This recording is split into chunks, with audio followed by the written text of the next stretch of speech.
सुप्रभात बच्चों। ऑनलाइन कक्षा में आप सभी का स्वागत है। मैं मनोज साहू। आज हम पढ़ेंगे कक्षा 10वीं के हिंदी पुस्तक के पाठ 7.2 मैं लेखक कैसे बना। ठीक है, इस पाठ के लेखक है अमृतलाल नागर। ठीक है, आइए अमृतलाल नागर जी के बारे में जानते हैं थोड़ा। अमृतलाल नागर का जन्म आगरा में 1917 में हुआ था। पारिवारिक पृष्ठभूमि से संपन्न अमृतलाल नागर का आधुनिक हिंदी गद्य साहित्य में महत्वपूर्ण योगदान है। उनके कई उपन्यास जैसे नाचियो बहुत गोपाल, सुहाग के नूपुर, अमृत और विष, बूंद और समुद्र, मानस का हंस को अनेक संस्थाओं ने पुरस्कृत किया है। उन्होंने कहानी, नाटक, यात्रावृत्त, संस्मरण और अनेकानेक विधाओं में रचना की है। ठीक है, सिर्फ गद्य ही नहीं लिखे हैं, और भी अन्य गद्य, पद्य मतलब कहानी, नाटक, उपन्यास, इस तरह के बहुत सारी विधाओं में रचना की है। उन्होंने लखनऊ आकाशवाणी में लंबे समय तक काम किया और अनेक संस्थानों में प्रमुख पदों पर रहे। उनकी मृत्यु फरवरी 1990 में लखनऊ में हुई।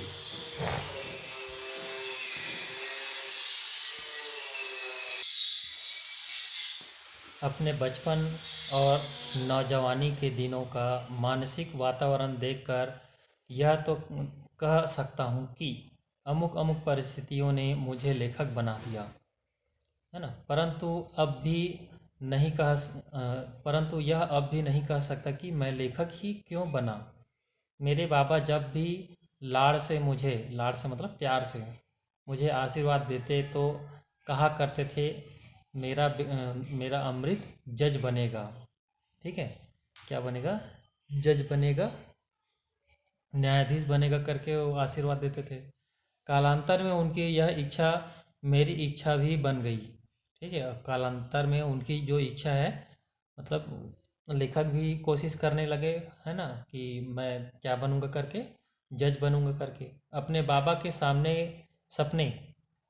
के सपने के अनुसार ही मैं भी कहता था कि विलायत जाऊंगा और जज बनूंगा। विलायत मतलब विदेश, है ना। हमारे घर में सरस्वती और गृहलक्ष्मी नामक 2 मासिक पत्रिकाएं नियमित रूप से आती थीं। ठीक है, ये सरस्वती और गृहलक्ष्मी, ये 2 पत्रिकाएं मतलब हर महीने आती थी। बाद में कलकत्ते से प्रकाशित होने वाला पाक्षिक मतलब 15 दिनों का, है ना, और साप्ताहिक हिंदू पंच भी आने लगा था। उत्तर भारतेंदु काल के सुप्रसिद्ध हास्य व्यंग्य लेखक तथा संपादक पंडित शिवनाथ जी शर्मा मेरे पास ही के घर में रहते थे। उनके ज्येष्ठ मतलब बड़ा, ठीक है, उनके ज्येष्ठ पुत्र से मेरे पिता की घनिष्ठ मैत्री थी, मतलब मित्रता थी।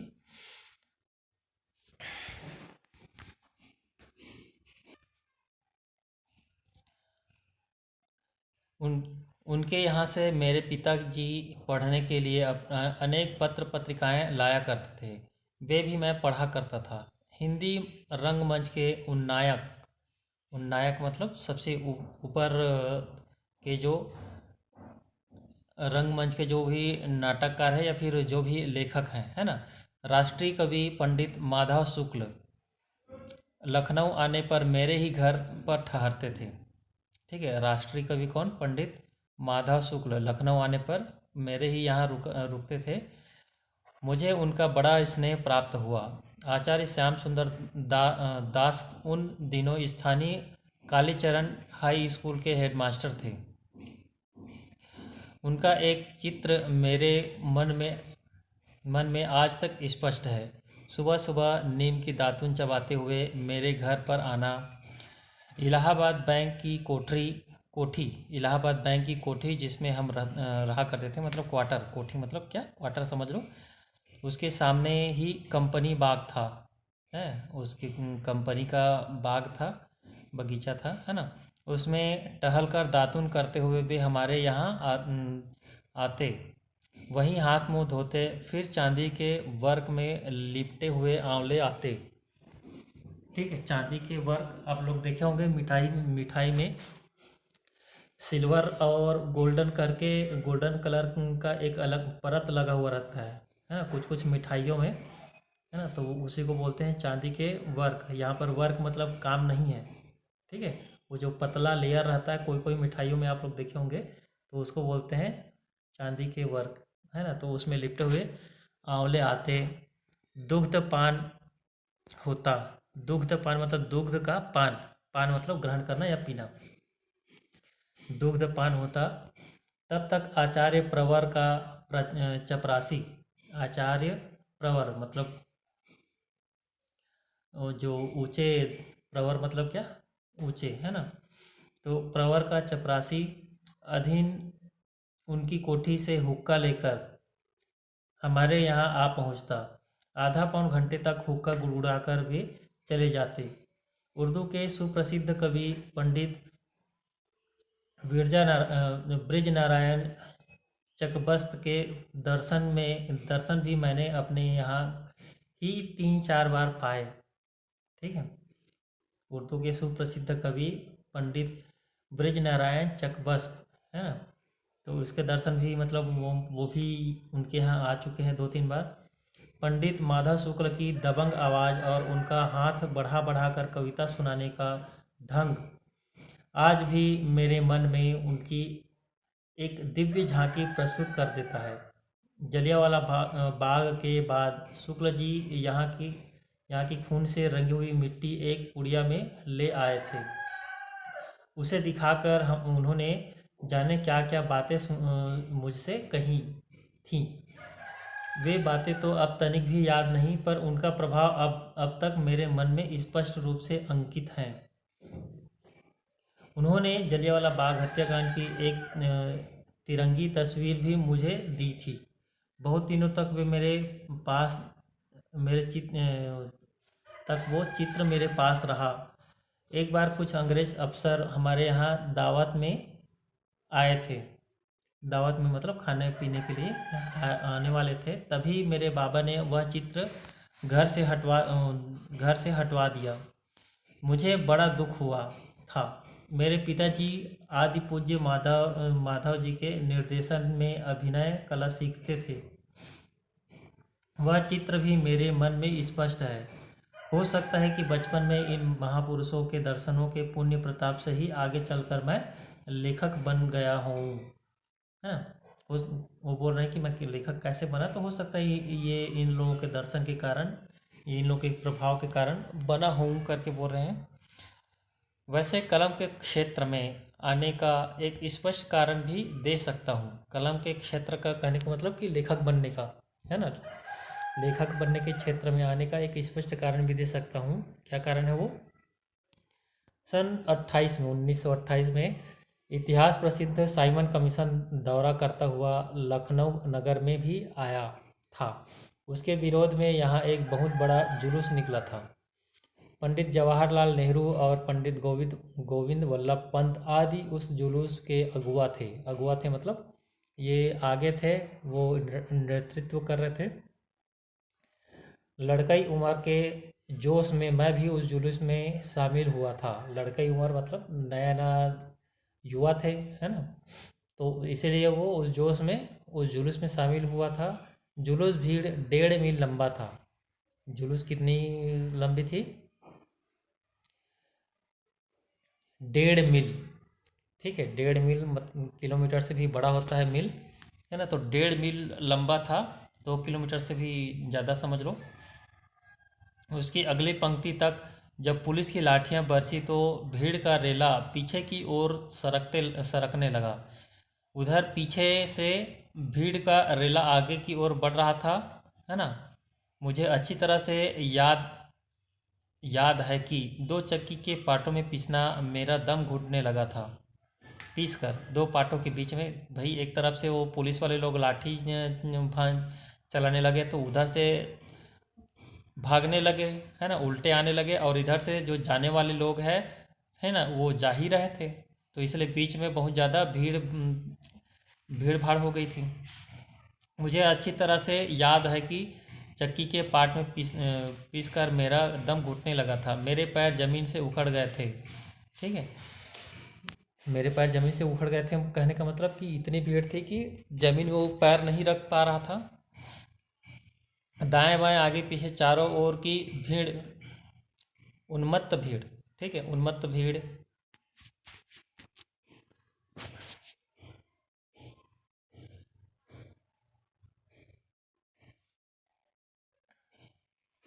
उन्मत्त भीड़ टक्करों पर टक्करें देती थी। उस दिन घर लौटने पर मानसिक उत्तेजनावश पहली तुकबंदी फूटी। मतलब उस दिन मन में थोड़ा गुस्सा था, उत्तेजना के कारण पहली तुकबंदी फूटी, कविता। ठीक है, अब उसकी एक ही पंक्ति याद है, कब लव कहाँ काठी खाया करें। उसकी पंक्ति, एक ही पंक्ति उसको याद है, कब लाऊं कहाँ लाठी खाया करें, कब लाऊं कहाँ जेल सहा करिए। ऐसा करके उन्होंने लिखा था, तो सिर्फ वही एक लाइन याद है उनको। वह कविता तीसरे दिन दैनिक आनंद में छप भी गई।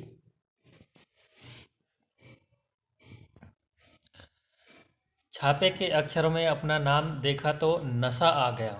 नशा आ गया कहने का मतलब वो चक्कर आने लगा नहीं, नशा आ गया कहने का मतलब ये है कि भाई पहली बार वो कविता लिखा था उसने, है ना, और वह वही जो कविता उसको दैनिक आनंद में छपा हुआ दिखाई दिया, तो बहुत ज़्यादा खुश हो गया, तो उसको और लिखने का नशा हो गया, नशा चढ़ा। ठीक है, और कविता लिखने का नशा आ गया, है ना। यहाँ पर जो मद्यपान धूम्रपान करने का जो नशा होता है वो नशा नहीं है यहाँ, है ना। मैं लेखक बन गया। मेरा ख्याल है 2-3 प्रारंभिक तुकबंदियों के बाद ही मेरा रुझान गद्य की ओर हो गया। ठीक है, और 2-3 कविताओं लिखने के बाद उनका जो लिखने का रुझान है ना, वो किसकी ओर चला गया, गद्य की ओर, कहानियाँ लिखने लगा। पंडित रूपनारायण की पांडेय कवि रत्न मेरे घर से थोड़ी दूर पर ही रहते थे। कवि रत्न मत कहने का मतलब कि बहुत बढ़िया कवि, है ना, कवियों में रत्न के समान बोल सकते हो, है ना। तो वो मेरे घर से थोड़े ही दूर पर ही रहते थे। उनके यहाँ अपनी कहानियाँ लेकर पहुँचने लगा। वे मेरी कहानियों पर कलम चलाने के बजाय सुझाव दिया करते थे। क्या दिया करते थे, उनके प्रारंभिक उपन्यासों की एक बात उपदेशों उनकी प्रारंभिक उपदेशों की एक बात अब तक गांठ में बंधी है। छोटी कहानियों के संबंध में उन्होंने बतलाया था कि कहानियों में एक ही भाव का समावेश होना चाहिए, मतलब एक ही भाव होना चाहिए। ठीक है, जैसे किसी चीज़ के प्रति विरोध करना है तो वो सिर्फ एक विरोध ही करो, या समर्थन करना है तो समर्थन ही करो, है ना। क्योंकि भाई कहानी छोटी है तो अलग अलग भावनाएं देंगे तो लोगों को ठीक से समझ में नहीं आएगा, अच्छा नहीं लगेगा, है ना। समावेश करना मतलब उसमें समाना, या उसमें एक ही चीज़ होना, उसमें अधिक रंग भरने की गुंजाइश नहीं होती, मतलब अलग अलग प्रकार की बातें करना उसमें गुंजाइश नहीं होती उसकी। सन 1900 सन 1929 में निराला जी से परिचय हुआ, और तब से लेकर 1939 तक यह परिचय दिनों दिन घनिष्ठ होता ही चला गया। निराला जी के व्यक्तित्व ने मुझे बहुत अधिक प्रभावित किया।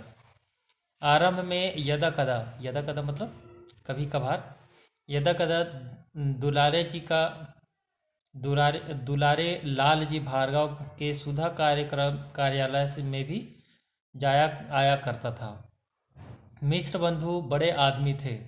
तीनों भाई एक साथ लखनऊ में रहते थे। 3-4 बार उनकी कोठरी पर भी दर्शनार्थ गया था। अंदर वाले बैठक में एक तखत पर 3 मनसदें और लकड़ी के 3 कैश बॉक्स रखे थे। ठीक है, अंदर वाले जो बैठक है उसमें क्या रखा हुआ था, तख्त। ठीक है, जो लकड़ी का बड़ा खाट जैसे रहता ना, पलंग के जैसे, तो वैसी तख्त पर 3 मनसदें, 3 लोगों के बैठने के लिए अलग अलग गद्दे जैसे जो लगे हुए रहते हैं वैसे ही, और लकड़ी के उसके सामने ही ऊपर कैश बॉक्स रखे हुए थे, है ना। मनसदों के सहारे बैठे उन तीन साहित्यिक महापुरुषों की छवि आज तक मेरे मानस पटल पर ज्यों का त्यों अंकित है। राव राजा पंडित श्याम बिहारी मिश्र का एक उपदेश भी उन दिनों मेरे मन में घर कर गया था, जिन्होंने कहा था साहित्य को टके कमाने का साधन कभी नहीं समझना चाहिए, नहीं बनाना चाहिए। ठीक है।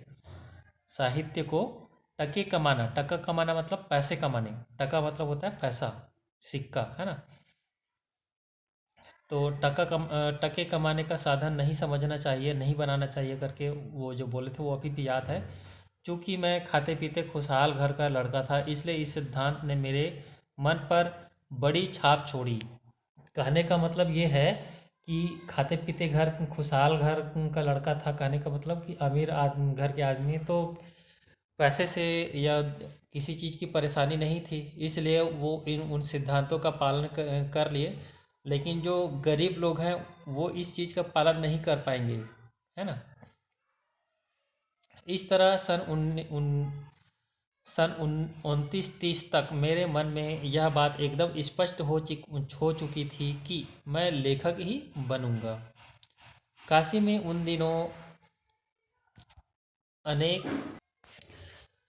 आइए इसके आगे का पार्ट अगले क्लास में पढ़ेंगे।